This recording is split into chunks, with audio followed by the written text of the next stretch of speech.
ପୂର୍ବତନ ବିଧାୟକ ସ୍ୱର୍ଗତ ବିଜୟ କୁମାର ମହାନ୍ତି ଜଣେ ମଧୁବତ୍ସଳ ମିଷ୍ଟଭାଷୀ ଏବଂ ସରଳ ହୃଦୟରେ ଥିଲେ ଏବଂ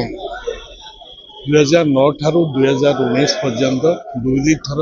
ଲଗାତାର ଭାବେ ଉଚ୍ଚ ବିଧାନସଭାକୁ ବିଧାୟକ ରୂପେ ସେ ନିର୍ବାଚିତ ହୋଇଥିଲେ। ବିଧାନସଭାରେ ତାଙ୍କର ବିଶେଷ କରି ସର୍ବସାଧାରଣଙ୍କ ବିଶେଷ କରି ଗରିବ ଖଟିକିଆ ମେହନତି ଲୋକଙ୍କର ସ୍ୱାର୍ଥ ମୁଣ୍ଡ ଉପରେ ଛାତ ହଉ ପିଇବା ପାଣି ହଉ ଏବଂ ଚିକିତ୍ସା ସୁବିଧା ହଉ ସବୁ କ୍ଷେତ୍ର ସିଏ ତାଙ୍କର ଯେଉଁ ସମସ୍ୟାକୁ ଉତ୍ଥାପନ କରୁଥିଲେ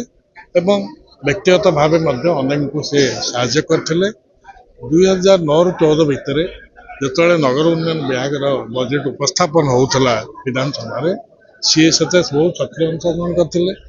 ନିଶ୍ଚିତ ଭାବରେ ଆମେ 3 ଜଣ 2009ରେ ସିଏ ମୁଁ ଏବଂ ଭାଗୀରଥୀ ବର୍ଦ୍ଧନ ପୂର୍ବତନ ବିଧାୟକ ଆମେ ପ୍ରଥମ ଥର ପାଇଁ ଭୁବନେଶ୍ୱର 3ଟି ଆସନରେ ପରିଣତ ହେବା ପରେ ପ୍ରଥମ ଥର ଭାବେ ନିର୍ବାଚିତ ହେଇଥିଲୁ ଏବଂ ସିଏ ସଦାବେଳେ ଯୁବ ସୁଲଭ ଗୁଣ ଏବଂ ଯୁବକମାନଙ୍କ ନେତୃତ୍ୱକୁ ସଦାବେଳେ ସେ ବହୁତ ଗୁରୁତ୍ୱ ଦେଉଥିଲେ। ପ୍ରଭାତ ପୁରୁଷ ବିଜୁବାବୁଙ୍କ ସହିତ ପରବର୍ତ୍ତୀ କାଳରେ ଆମର ବିରୋଧୀ ଦଳ ନେତା ପୂର୍ବତନ ମୁଖ୍ୟମନ୍ତ୍ରୀ ନବୀନ ପଟ୍ଟନାୟକଙ୍କ ସହିତ ମଧ୍ୟ ସମସ୍ତ କାର୍ଯ୍ୟର ସିଏ ଜଣେ ବଡ଼ ଅନୁଗାମୀ ଏବଂ ସମର୍ଥକ ମଧ୍ୟ ଥିଲେ। ତାଙ୍କର ଅକାଳ ବିୟୋଗରେ ନିଶ୍ଚିତ ଭାବରେ ମୁଁ ବ୍ୟକ୍ତିଗତ ଭାବେ ମୋର ଯେଉଁ ତାଙ୍କୁ ଜଣେ ସାନ ଭାଇ ହିସାବରେ ହରାଇଲି ଏବଂ ଦଳ ମଧ୍ୟ ପାଇଁ ଏକ ଅପୂରଣୀୟ କ୍ଷତି ହେଲା ଏବଂ